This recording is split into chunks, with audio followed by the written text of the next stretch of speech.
ഒരു വാർത്തയുടെ സ്ക്രീൻഷോട്ട് ഇങ്ങനെ പല സാമൂഹ്യ മാധ്യമ പേജുകളിലും പ്രചരിക്കുന്നത് എൻ്റെ ശ്രദ്ധയിൽപ്പെട്ടു. നിങ്ങൾ കണ്ടിട്ടുണ്ടാവുമെന്ന് ഞാൻ വിശ്വസിക്കുന്നു. അപ്പോൾ ഇന്നലെ മുതലാണ് ഇങ്ങനത്തെ തരത്തിലുള്ള വാർത്തകൾ പ്രമുഖ മാധ്യമങ്ങൾ കൂടെയും അതുപോലെ സോഷ്യൽ മീഡിയയിലുള്ള മറ്റ് സ്വതന്ത്ര മാധ്യമങ്ങൾ കൂടെയൊക്കെ പ്രചരിക്കുന്നത്. അപ്പോൾ ഇത് മനോരമ ന്യൂസിൻ്റെ ഔദ്യോഗിക പേജിൽ വന്ന ഫേസ്ബുക്ക് പേജിൽ വന്ന ഒരു വാർത്തയുടെ ഒരു സ്ക്രീൻഷോട്ടാണ്.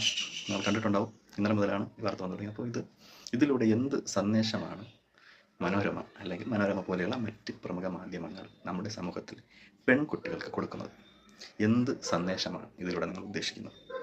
അല്ലെങ്കിൽ അവർ ഈ വാർത്ത കൊടുത്ത അല്ലെങ്കിൽ ഞങ്ങൾ ഇങ്ങനെയൊക്കെയാണ് ചെയ്യുന്നതെന്ന് പറഞ്ഞ ഈ സ്വാസികയും അവരുടെ ഹസ്ബൻഡ് ഇവർ എന്ത് സന്ദേശമാണ് അവർ ജീവിക്കുന്ന നമ്മുടെ ഈ നൂറ്റാണ്ടിൽ ഈ കാലഘട്ടത്തിൽ ഇത്രയും പുരോഗതിയും പുരോഗമനവും വിദ്യാഭ്യാസവും പല മേഖലകളിൽ മുന്നിട്ട് നിൽക്കുന്ന മലയാള സമൂഹത്തിന്, കേരളീയർക്ക് നിങ്ങൾ എന്ത് സന്ദേശമാണ് ഈ ഒരു വാർത്തയിലൂടെ നിങ്ങൾ